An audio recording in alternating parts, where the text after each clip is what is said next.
Սա ես եմ։ Սա ես եմ հիմա։ Իմ ապագան որոշում են առաջին 1000 օրերը։ Այսօր ես դարձավ 6 ամսական։ Մինչև հիմա ես ուտում էի միայն մայրիկիս կաթիքը, բայց արդեն ինձ պետք է նաև այլ սնունդ։ Ինչքան տարբեր համեր կան։ Այսօ իմ ամենասիրածն է, բայց մեկ է, մայրիկիս կաթին ոչինչ չի փոխարինում։ Ամեն ինչ որոշվում է հիմա։ Կարևոր է առաջին 1000 օրը։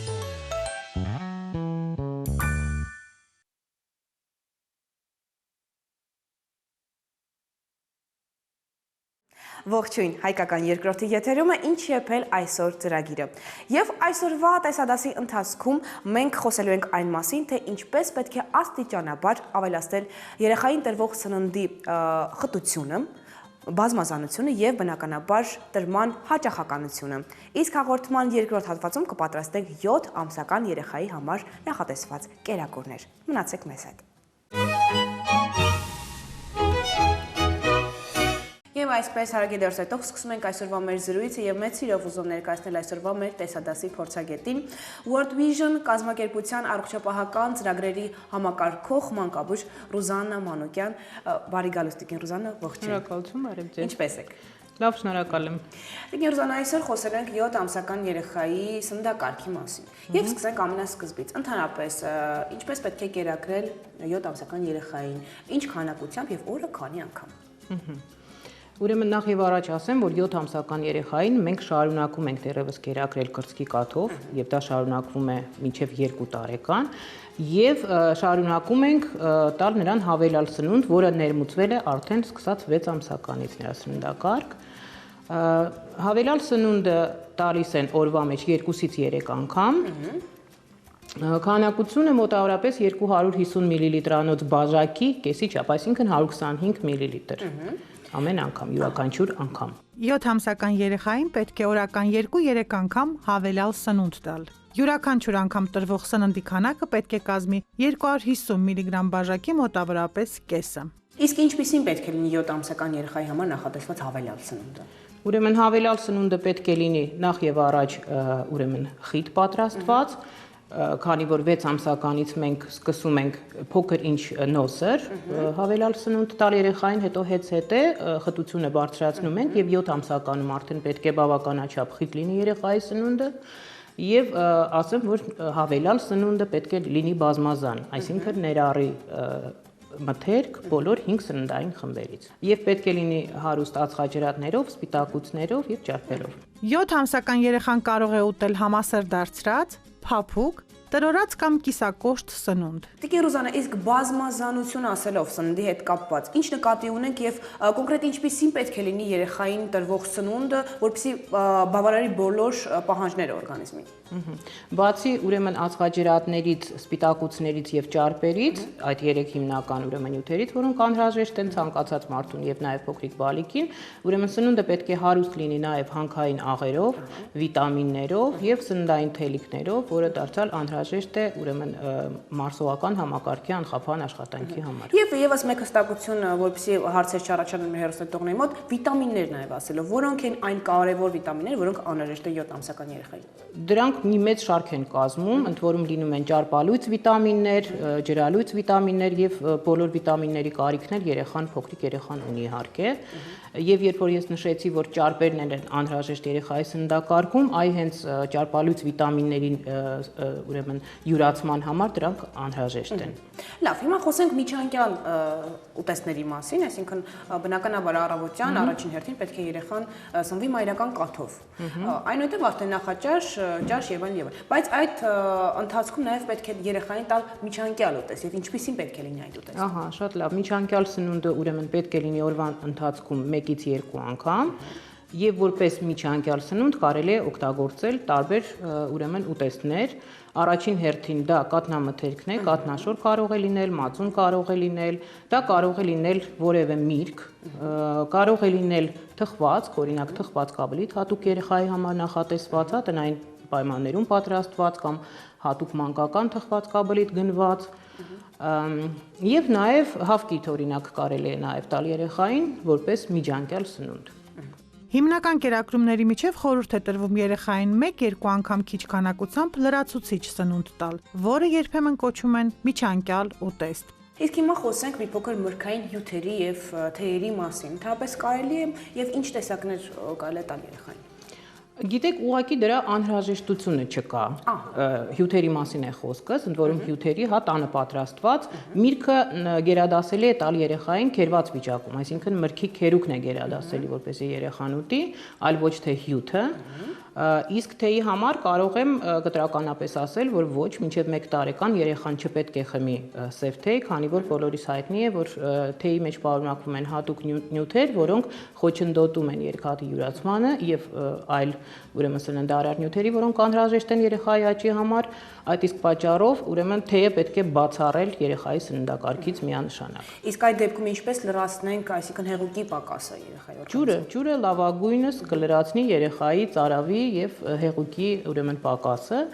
եւ պետք է անպայման ջուրը որպեսզի ապահով լինի անվտանգ, այսինքն եռացրած վիճակում են տալիս ջուրը երեխային։ Եվ այստեղ եւս մեկ հարց է ծագում, կարծում շատ-շատերին էլ կհետաքրքրի, ընդհանրապես ծորակից կարելի է երեխային ջուր տալ թե ոչ, փոքրիկ երեխային ոչ, քանի որ գիտենք խոցելի է երեխայի օրգանիզմը, հա, փոքրիկ բալիկի օրգանիզմը խոցելի է, դրա համար ուրեմն պետք է ջուրը անպայման եռացնել, հետո սառեցնել ու հետո նոր տալ երեխային։ Մի քիչ ավելի մեծ տարիքում արդեն կարելի է շշալցված ջրեր տալ կամ ծորակին անցնել, բայց դա արդեն մեծ բալիկի մասին է խոսքը, փոքրիկ երեխաներին ոչ։ Պետք է խուսափել երեխային թեյ, սուրճ, քաղցր ըմպելիքներ տալուց։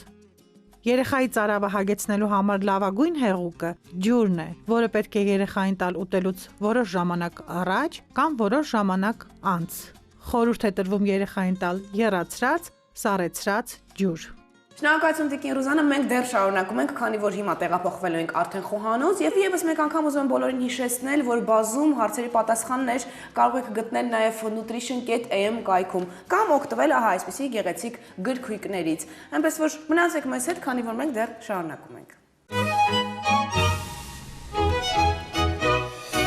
Իսկ մենք շարունակում ենք եւ ասեմ հետեւյալը հարգելի լսող, որ մեզ արդեն միացել է մեր այսօրվա տեսադասի հյուրը, նորաթուխ մայրիկ դերասանուհի Մարիամ Շահինյան,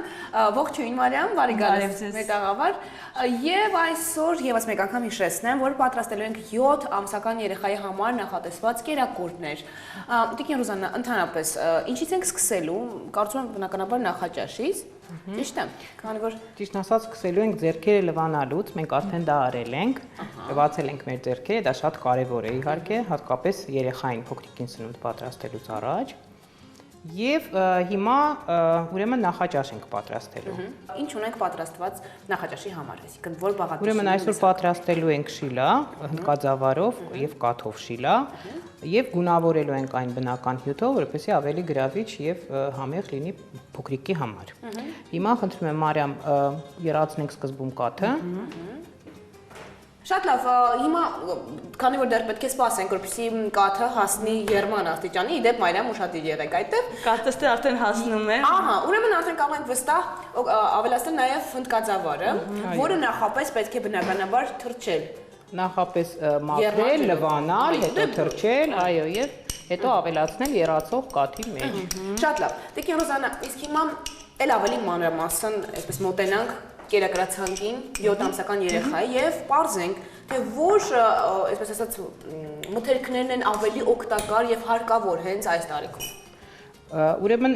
ինչպես ես ասեցի, մեկ անգամ եւս ասեմ, որ երեխայի սննդակարգը պետք է լինի բազմազան, այսինքն տարբեր սննդային խմբերից։ Դա կարող է լինել եւ միրգ, եւ բանջարեղեն, եւ առաջին հերթին պետք է լինի ուրեմն հատիկավոր սննդամթերք, հա, օրինակ հնդկաձավարը, որը մենք հիմա օգտագործում ենք, դա կարող է լինել բրինձը, դա կարող է վարսակը լինել փոքր ինչ մեծ տարիքում։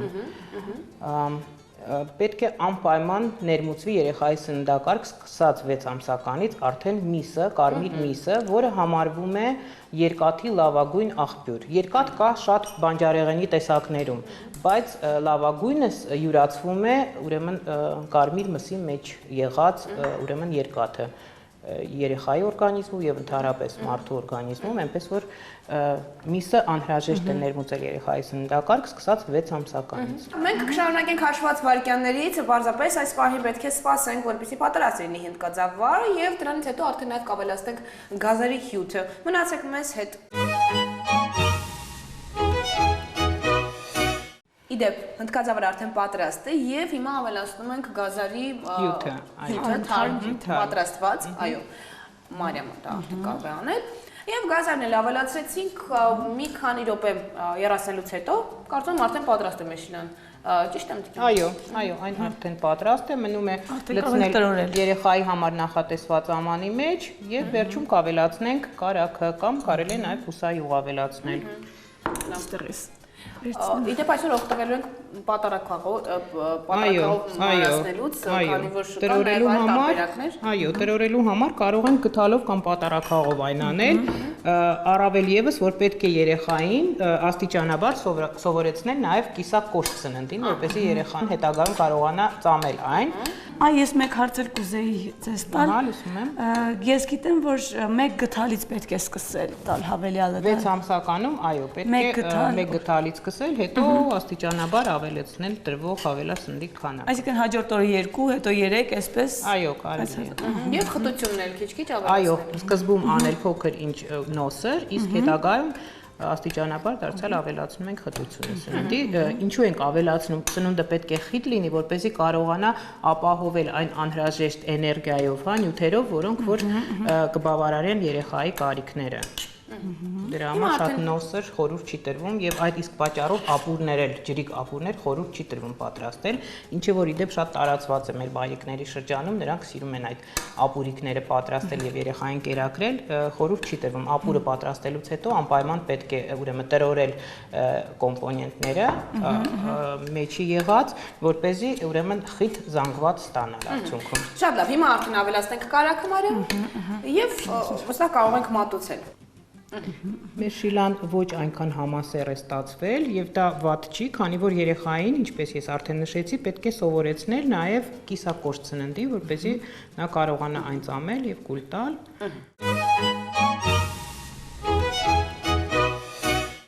Հնդկաձավարով կաթնային շիլա։ Հնդկաձավար 3 ճաշի գթալ։ Կաթ 150 մլ։ Գազարի հյութ 50 մլ։ Կարագ 5 գրամ կամ բուսայուղ 1 թեյի գթալ։ Եռացող կաթին ավելացնել հնդկաձավարը եւ խառնելով եփել մի քանի րոպե։ Ավելացնել գազարի հյութը, կրակից վերցնելուց հետո ավելացնել նաեւ կարագը կամ բուսայուղը։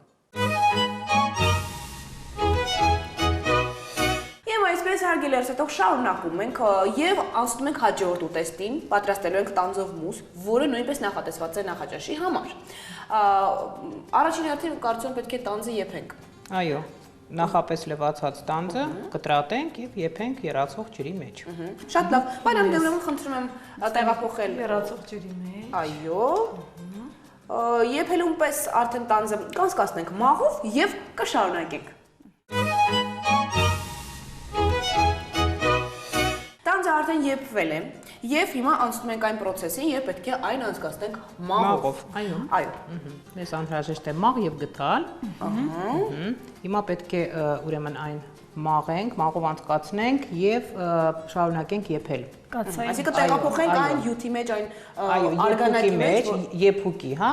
ասենք մրգի եփուկի մեջ, որը առաջացել էր տանձի եփելու ընթացքում, հետո փոքրինչ ջուր էլ կավելացնենք դրան եւ արդեն մեր հաջորդ բաղադրիչները։ Կարծում կաթսան կարող եք մոտ բերել։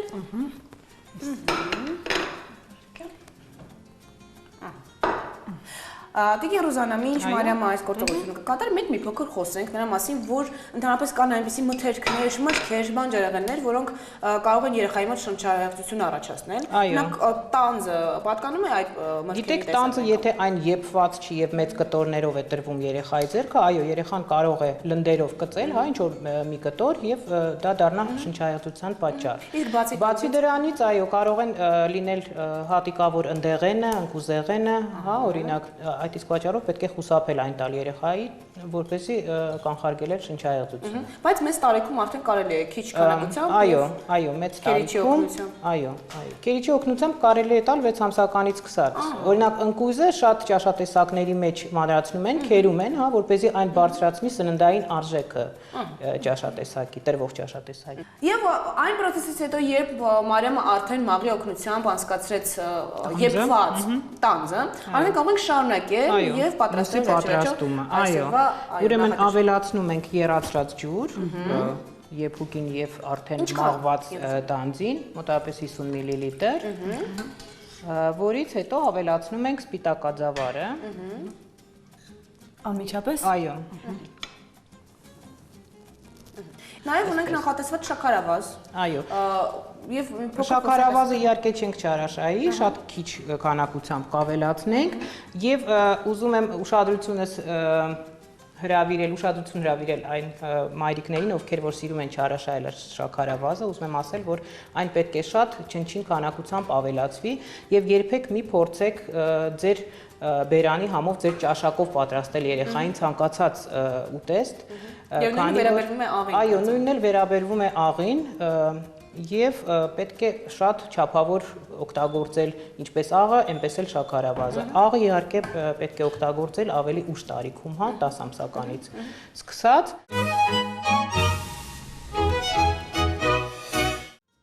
Տանձի մուս։ Տանձ 50-ից 70 գրամ։ Սպիտակաձավար 2 թեյի գթալ։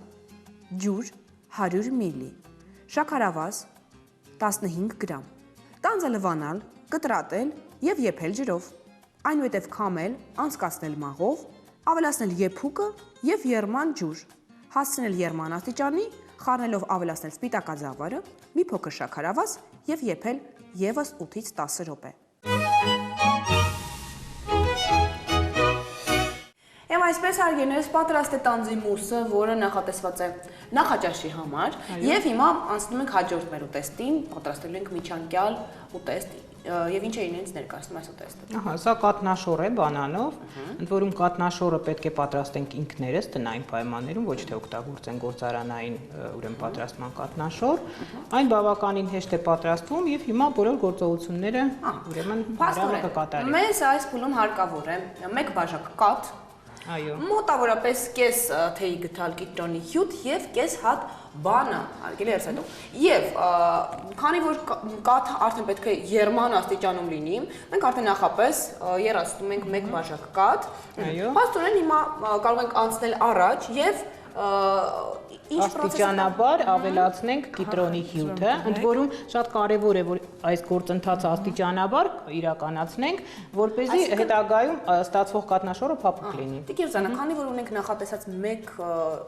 թեյի գթալ, այո, կիտրոնի հյութ, կաթիլ առ կաթիլ պետք է ավելացնել։ Ահա, շատ ճիշտ է, կաթիլ առ կաթիլ ավելացնում ենք եւ խառնում ենք։ Քանի որ այստեղ կես գթալի չափով եղավ, ես մի փոքր էլ կանեմ։ Ահա, եւ պետք է խառնել այդ Որքան ժամանակ հետո արդեն պատրաստ կլինի կատնաշորը։ Դուք արդեն կարող եք տեսնել, երբ են առաջանում փաթիլները, հա, կաթի կտրվելու ուրեմն հետևանքով, հետո մի առժամանակ կթողնենք, որպեսզի շիճուկը ամբողջությամբ առանձնանա այդ առաջացած ուրեմն կատնաշորային զանգվածից եւ արդեն կարող ենք օգտագործել կատնաշորը մեր ուտեստը պատրաստելու համար։ Շատ լավ։ Պատրաստ է կատնաշորը եւ հիմա վստահ կարող եք միացնել այն բանանի հետ։ Պարզապես բանանը սկզբում պետք է տրորել, այո, պատարակաղով տրորում ենք բանանը։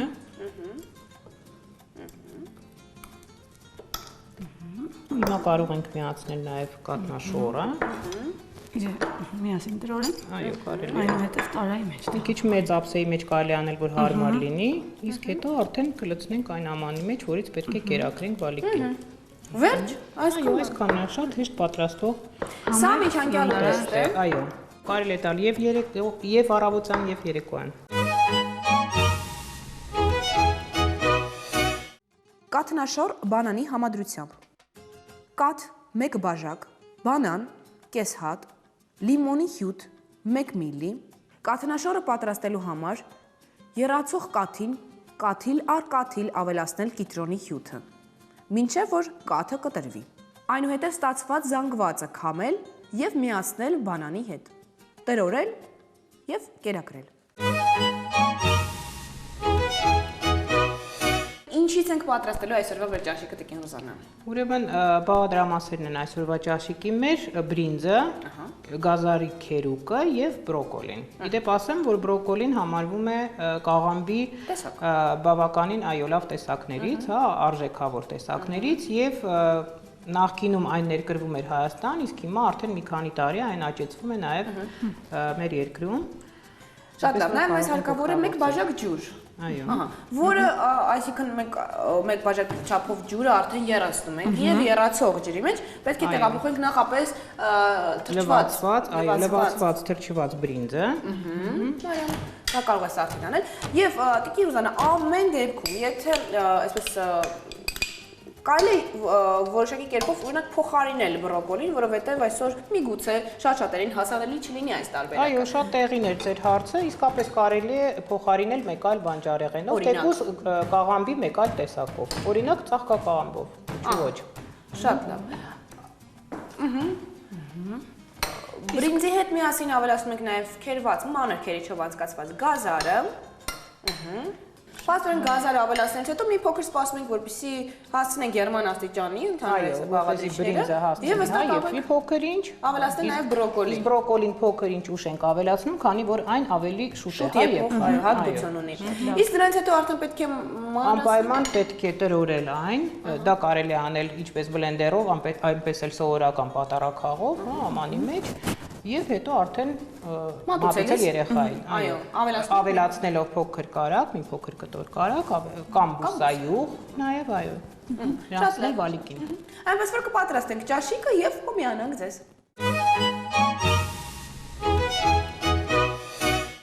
Բրոկոլիով եւ բրինձով պյուրե ապուր։ Բրինձ 2 ճաշի գթալ, գազար կես հատ, բրոկոլի 40 գրամ, ջուր 1 բաժակ, կարակ 5 գրամ։ Ջուրը եռացնել եւ ավելացնել քերիչով անցկացված գազարն ու բրինձը։ Թողնել, որպեսզի եփվի մոտ 15 րոպե։ Ավելացնել նաեւ բրոկոլին։ Եռացնել եւս 10 րոպե։ Թողնել, որպեսզի մի փոքր սառչի, այնուհետև բլենդերով դարձնել պյուրե, վերջում ավելացնել կարակը։ Պատրաստ է նաև ճաշիկը, բանջարեղենային, համեղ, գունեղ եւ հետաքրքիր, ինչպես դուք ասում եք, բազմազան, այո, որը իր մեջ պարունակում է այսինքն բավականին շատ վիտամիններ, որոնք հենց հարկավոր են 7 ամսական երեխային։ Եվ շարունակում ենք, կպատրաստենք հիմա եւս մեկ ճաշիկ, այսպես ասած, հա, ճաշի ժամի համար նախատեսված ուտեստ, որի համար մեզ հարկավոր է հավի միս, որը նախապես պետք է նաև աղալ, պարտադիր կերպով, հավի կրծքամիս նախընտրելի է օգտագործել այստեղ։ Այսինքն որպեսզի յուղային ոչ մի մաս չպարունակի իր մեջ։ Այո, շատ ճիշտ է, որպեսզի ճարպեր չպարունակի իր մեջ, շատ։ 30 մլի չափով կաթը մեզ հարկավոր եւ 1 հատ դեղնուց։ Ինչու սպիտակուց չենք օգտագործում, Տիկին Ռուզանա։ Սպիտակուցը նախ եւ առաջ ալերգեն է եւ փոքր տարիքի երեխաներին խորհուրդ չեն տալիս սպիտակուց օգտագործել, դրա համար մենք կօգտագործենք միայն դեղնուցը եւ քանի որ մենք այն կպցնելու նպատակով ենք օգտագործում, դեղնուցը ավելի ճիշտ է օգտագործել։ Եվ սպիտակուց վերջ-վերջո պարունակում է իր մեջ նաև հավի միսը։ Կրծքամիսը հատկապես ասենք այդ տարբերակը։ Ինչպես նաև կպատրաստենք եւս մեկ ուտեստ աղցան, իսկ ավելի կոնկրետ, որի համար մեզ անհրաժեշտ է 1 հատ վարունգ փոքր չափի, մի փոքր կանաչի, իդեպ կանաչի մասին դեռ մենք խոսենք, եւ բուսայուղ։ Սկսեցինք ճաշիկից։ Ինչ պետք է անենք, Տիկին Ռուզանա։ Ուրեմն նախ եւ առաջ աղացած հավի կրծքամիսը, ուրեմն պետք է նրա վրա լցնել դեղնուցը, այո,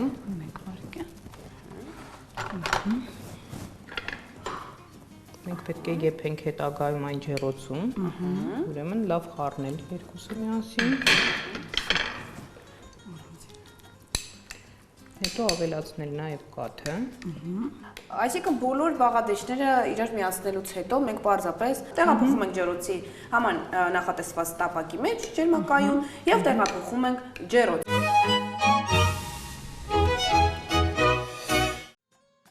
Հավի սուֆլե։ Հավի կրծքամիս 50 գրամ, կաթ 30 մլի, ձվի 1 դեղնուց, կարակ 3 գրամ, հավի կրծքամիսը աղալ, այնուհետև ավելացնել 1 ձվի դեղնուցը եւ կաթը։ Այս ամենը մի լավ խառնել եւ ստանալ ընդհանուր 1 զանգված։ Տեղափոխել ջեռոցի տապակի մեջ եւ ուղարկել ջեռոց։ Եփել 30 րոպե։ 180 ջերմաստիճանի ներքո։ Հավի կրծքամսով սուֆլեն արդեն ջեռոցում է եւ մենք շարունակում ենք պատրաստելու ենք աղցան, որի համար եւս մեկ անգամ հիշեցնենք հարկավոր է վարունգ, մի փոքր կանաչի եւ բուսայուղ։ Վարունգն էլ նաեւ անպայման նշենք թե ինչ վիճակում պետք է։ Այո, վարունգը անպայման պետք է լվանալ, կլպել այն, գեղեվահան անել եւ ցողել անպայման եռմանջերով։ Նույն ուրեմն գործողությունները իրականացնել կանաչի ուրեմն կանաչիի հետ եւ վարունգի քերուկը հետո միացնում ենք շատ մանր կտրատված կանաչիի հետ։ Վարունգով աղցան։ Կես վարունգ 25 գրամ։ Կանաչեղեն 1 գրամ։ Բուսական յուղ 2 մլ։ Թարմ վարունգը լվանալ, ցողել եռման ջրով, այնուհետև անցկացնել քերիչով։ Ավելացնել լավ լվացված եւ եռման ջրով ողողված, բավականին մանր կտրատված կանաչեղենին։ Կերակրելուց առաջ ավելացնել նաեւ մի փոքր բուսայուղ։ Ահա եւ վերջ արգերերս հետո պատրաստ եմ ճաշի ժամի համար նախատեսված բոլոր կերակուրները, այսինքն առաջին հերթին մենք պատրաստեցինք ճաշիկը բանջարեղենային, այնուհետև հավի կրծքամսով սուֆլեն եւ վարունգով աղցանը, այո։ Իսկ հիմա վստահ կարող ենք անցնել արդեն մյուս ուտեստին, որը նախատեսված է ընթրիքի ժամին։ Եվ այսպես, բաղադրիչները պատրաստ են, որոնք նախատեսված են ընթրիքի համար։ Եվ տիկին Ռուզանա, պարզաբանում այսպես վստահեք այս պահին, ինչ է մեզ հարկավոր եւ ինչ բանջարեղեն ենք օգտագործելու։ Մեզ հարկավոր է դդում, կարտոֆիլ եւ կաթ, այսքանը։ Եվ մի փոքր բուսայուղ։ Այո, բուսայուղ վերջում կավելացնենք։ Փաստորեն այս փուլում պետք է կարտոֆիլը եւ դդումը տեղափոխենք եռացող ջրի մեջ, եւ որքան քանակությամբ ջուր պետք է օգտագործենք։ Այնքան որ ծածկի, հա, հազիվ ծածկի այս Այստեղ ունենք այդ բանջարեղենը։ Եվ հետագայում կավելացնենք պատրաստ լինելու պես պետք է տրորենք, այո, ստանանք այո, ավելացնենք կաթը, 50 մլ կաթ ավելացնենք եռացրած եւ տրորենք, որպեսզի ստանանք զանգված։ Շատ լավ, իսկ կաթ ավելացնում ենք միայն այն ժամանակ, երբ արդեն բանջարեղենը պատրաստ կլինի։ Կարտոֆիլով եւ դդումով պյուրե։ Կարտոֆիլ 50 գրամ, դդում 50 գրամ, ջուր 100 մլ, կաթ 50 մլ, կարագ 5 գրամ կամ բուսայուղ 1 թեյի գցալ։ Կարտոֆիլը եւ դդումը լվանալ եւ եփել ջրում։ Այնուհետև տրորել կամ հարել, որից հետո ավելացնել քիչ քանակությամբ եռացող կաթ եւ 2-ից 3 րոպեների ընթացքում խառնելով նորից եռացնել։ Կրակից վերցնելուց հետո ավելացնել նաեւ կարագը կամ բուսայուղը։ Պատրաստ է նաև ընթրիքի ժամի համար նախատեսված բանջարեղենային ճաշիկը։ Եվ վերջում ավելացնում ենք բուսայուղ կամ կարագ եւ վերջ արդեն կարող ենք հանգիստ երեխային կերակրել։ Այսքանով եզրափակում ենք 7 ամսական երեխայի համար նախատեսված ամբողջ օրվա կերակրացանկը։ Շնորհակալություն ձեզ, տիկին Ռուզանա եւ Մարիամ քեզ։ Կարծում բավական հետաքրքիր ինֆորմացիաներ այսօր հավեցիր։ Ինֆորմացիա ստացա, որովհետեւ շուտով արդեն ես էլ կանցնեմ այս этаպով։ Շատ լավ, շնորհակալություն եւ հուսով եմ դեռ կհանդիպենք։ Այո։ Ճաշացանկ 7 ամսական երեխայի համար։ Հաճախակի կրծքով կերակրումներ ըստ երեխայի պահանջի, 3 կերակրում հավելյալ սննդով եւ 1-2 միջանկյալ ուտեստ։ Առավոտյան արթնանալիս կրծքով կերակրում։ Նախաճաշիկ. հնդկաձավարի կաթնային շիլա 100-ից 110 մլ, տանձի մուս 40-ից 50 մլ։ Միջանկյալ ուտեստ. կատնաշոր բանանի համադրությամբ 30-ից 40 գրամ եւ կրծքով կերակրում ցերեկային քնից առաջ։ Ճաշ. բրոկոլիով եւ բրնձով ապուր պյուրե 80-ից 120 մլ եւ հավի սուֆլե 50-ից 70 գրամ։ Վարունգով աղցան 30-ից 50 մլ։ Միջանկյալ ուտեստ. անալի պանիր 20 գրամ, հաց 1 կտոր։ Ընթրիք. կարտոֆիլով եւ դդումով պյուրե 110-ից 140 մլ։ Գիշերային քնից առաջ կրծքով կերակրում։ Դե ինչ այսքանով ավարտեցինք